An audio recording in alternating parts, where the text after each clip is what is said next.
Dossier numéro 2 de réanimation. On va parler d'un homme jeune de mémoire, un patient dont je me suis aussi occupé à mon arrivée à Versailles. 54 ans, monsieur Belmachin, pris en charge par l'équipe du SAMU 78 pour une perte de connaissance évocatrice d'arrêt cardiaque. Il n'a pas d'antécédents, il a fumé 15 paquets l'année, c'est-à-dire un paquet par jour pendant 15 ans, de l'âge de 20 à 35 ans. Il est sevré depuis maintenant à peu près une quinzaine d'années. Et depuis le matin, après un footing, il se plaint d'une sensation de pas bien-être, de fatigue, avec une oppression dans le thorax. Il a laissé passer, il n'a pas consulté, et c'est en se couchant que le malaise est décrit par sa femme, et que le malaise est survenu. Pardon. Il y a eu un appel de l'équipe SMUR à 22h43, une équipe qui arrive sur place à 22h56. Le premier pompier volontaire a pratique à votre arrivée un massage cardiaque externe à 60 par minute sans bouche à bouche car il ne se souvenait plus de la fréquence. Il ne sait pas depuis combien de temps il masse. Le Glasgow est à 3, il n'y a pas de pouls. Vous avez ce premier tracé. Donc voilà le premier tracé que vous avez, éloquent. Que faites-vous immédiatement? Eh bien, c'est une fibrillation ventriculaire. Il faut poursuivre le massage cardiaque. Le rythme du massage cardiaque recommandé sur la conférence de consensus de l'ACR et la recommandation, c'est 100 par minute. On y reviendra. Et donc, sur la fibrillation ventriculaire, un choc électrique externe. Il faut évidemment oxygéner le patient qui n'est pas ventilé, libérer les voies aériennes, ventiler au masque et intuber le patient. Poser une voie veineuse périphérique et réévaluer la situation sur le scope. C'est très important dans les dossiers de réanimation. Quand vous allez faire vous-même de la réanimation, un massage cardiaque, une crise convulsive, un asthme aigu grave, dites bien que vous réévaluez rapidement votre traitement. S'il est en FV, on choque, quel est le rythme? Convulse, on fait une benzo, est-ce que ça cède? Cette notion de réévaluation est très importante en réanimation. Là, la voie veineuse périphérique, elle est fondamentale parce que si le patient passe en asystolie, on sera bien content de la voir pour lui faire de l'adrénaline. Donc ça prendra des points ici. C'est vraiment des dossiers où ça va jouer. Que pensez-vous de la prise en charge initiale? Alors, des points positifs, des points négatifs. Vous savez que je suis très attaché à ce plan-là. Sur le plan positif, il y a un appel rapide des secours. Je vous rappelle, c'est ce qu'on appelle la chaîne de survie. Donc le premier trigger est excellent. Alors, il n'y a pas d'insufflation. Donc ça, c'est pas choquant, parce que dans la dernière conférence, il est dit que s'il y a une méconnaissance ou une volonté qui limiterait la réanimation, c'est les pays nordiques d'Europe qui l'ont montré, que si on ne sait pas, ou si on n'a pas envie de faire et qu'à cause de ça on ne réanimerait pas les gens, et il a été montré que la bouche à bouche était une limitation de la réanimation cardiaque, et bien à ce moment-là, on ne fait pas d'insufflation et on fait juste de la pompe cardiaque. Par contre, ce qui est recommandé, c'est 100 par minute, ce que je vous disais, 30 compressions pour 2 insufflations d'une seconde. Donc, ce qu'on peut regretter, c'est qu'il n'y ait pas de manœuvre de réanimation entreprise par la femme. C'est le rôle du SAMU. C'est clairement ce qui est écrit dans la conférence de consensus. Donc là, ça va lui créer une période de no-flow. Le rythme du massage à 60 n'est pas suffisant. Et puis, on ne sait pas très bien pendant combien de temps la réanimation va durer jusqu'à la reprise de l'activité cardiaque. Il y a le no-flow, et puis après, il y a cette période de low-flow, celle qui va faire la réanimation par le pompier, et celle qui va être faite par le SAMU jusqu'à temps de retrouver un arrêt cardiaque. Peut-être que le coup de patin va permettre de refaire partir le patient. Quels sont les facteurs pronostiques de l'arrêt cardiaque? Alors, il y a la cause. Il est certain que les arrêts rythmiques sont de meilleurs pronostics que les arrêts hypoxiques. C'est logique, quand vous partez avec 60 de PO2 dans le cerveau plutôt que 98, vous avez moins de temps d'hypoxie devant vous, c'est quand même moins bon. Et plus rapidement vous souffrez. Même chose évidemment en périphérie. Donc les arrêts rythmiques sont de meilleurs pronostics. La durée du no-flow, qui est donc l'intervalle entre l'arrêt cardiaque et le début de la réanimation, est un facteur pronostique. Et la durée de low flow, qui est la durée de la réanimation spécialisée jusqu'à un retour d'une activité cardiaque, est aussi le troisième facteur pronostic de l'arrêt cardiaque.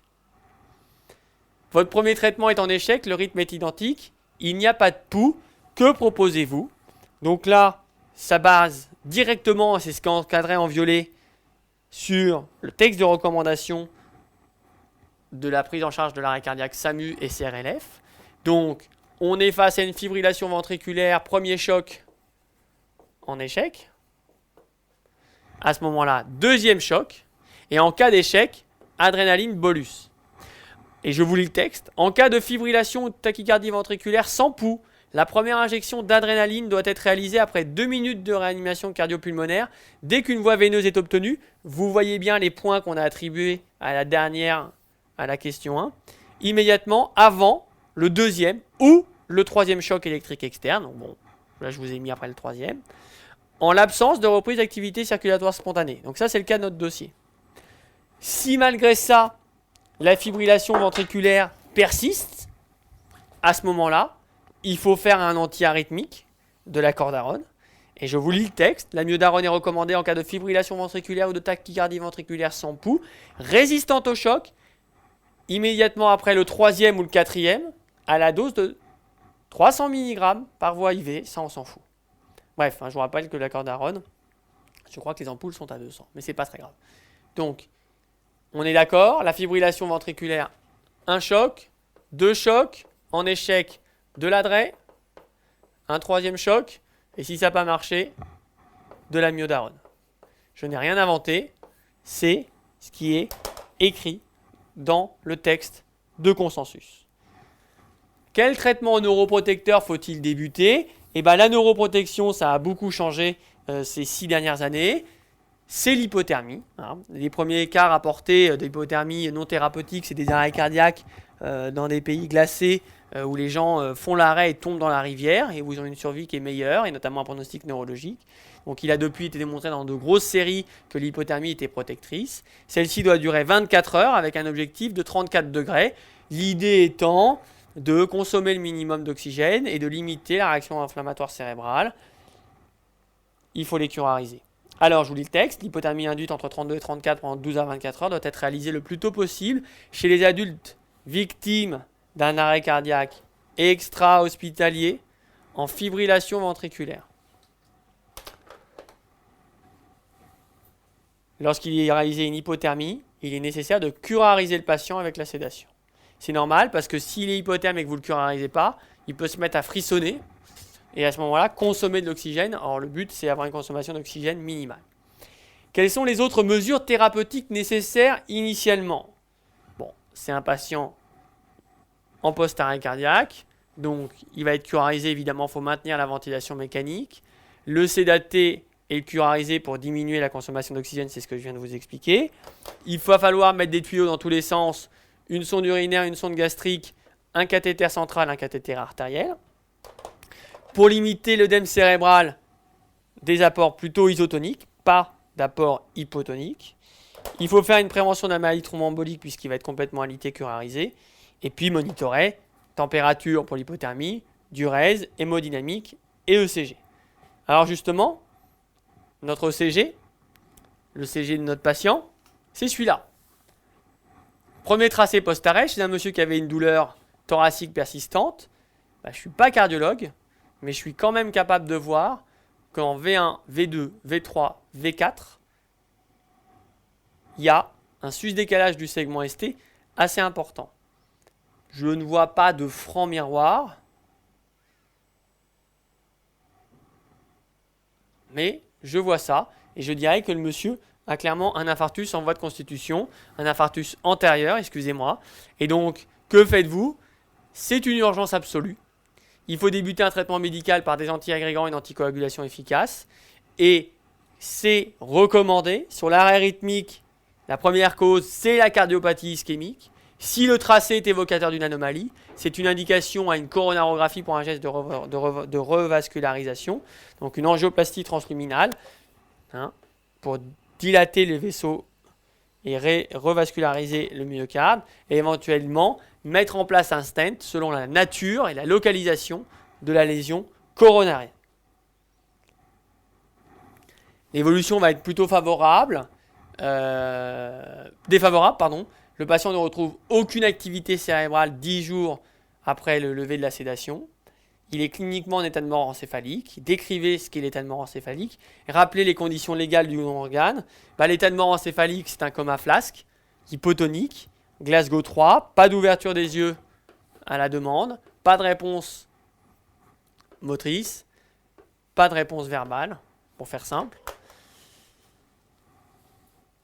Quand on va débrancher le patient du respirateur en lui mettant de l'oxygène et faire un gaz du sang avant et une demi-heure après, on va avoir un test d'hypercapnie avec une hypercapnie très augmentée.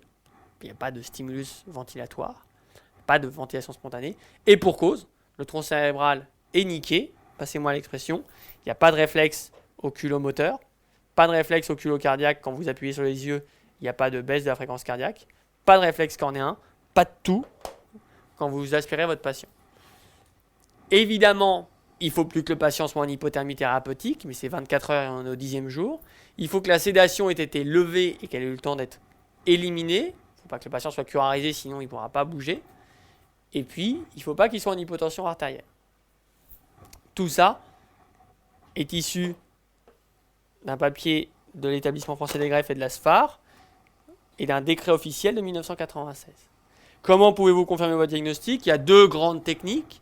Il y a la première qui consiste à faire 2 électroencéphalogrammes à 4 heures d'intervalle dont on attend qu'il soit complètement plat, qu'il n'y ait pas d'activité cérébrale. Et à ce moment-là, le patient est en mort encéphalique. Il est légalement mort. Ou alors, il faut faire une angiographie cérébrale, mais ça ne se fait plus la plupart du temps. On fait un scanner et il y a, pour le scanographiste, des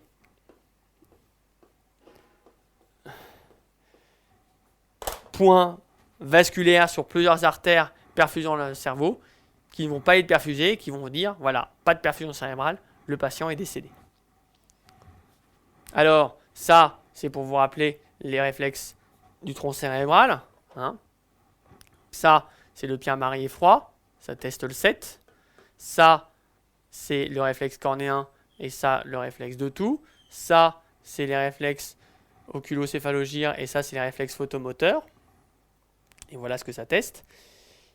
Et ça, c'est pour vous montrer comment doit être réanimé un patient qui est en état de mort encéphalique. Il doit être scopé avec une artère qui permettra de prendre un gaz du sang sur un test d'hypercapnie où le patient est juste débranché du respirateur en ventilation spontanée et la PCO2 va monter. Je crois que ce sont des images issues du New England Journal of Medicine. Quand un patient est décédé, il faut qu'il y ait 2 certificats médicaux. Tout ça nous amène à parler de don d'organes, qui est une vraie problématique sociétale. Donc c'est un don anonyme, gratuit. Il faut qu'il y ait une présomption de consentement au prélèvement après le décès, sauf, il y a toujours une présomption de consentement au prélèvement, sauf si le refus est exprimé du vivant sur un registre, sauf si la famille témoigne de ce refus. Il y a des règles de sécurité sanitaire qui sont des règles en fonction des statuts VIH, VHB, VHC, mais ça a beaucoup changé, ça change beaucoup. Il y a un article récent du New England d'octobre 2010 qui montre que la transplantation chez le patient VIH, la transplantation rénale, ça marche avec de bons résultats. Et puis, il faut évidemment que le patient soit en état de mort encéphalique. Alors, j'ai modifié ce dossier d'arrêt cardiaque sur les données de la recommandation formalisée d'experts sur la prise en charge de l'arrêt cardiaque SFAR SRLF de septembre 2006. Qui devrait, à mon sens, être plus connu. Et on parle d'arrêt cardiaque et d'état de mort encéphalique.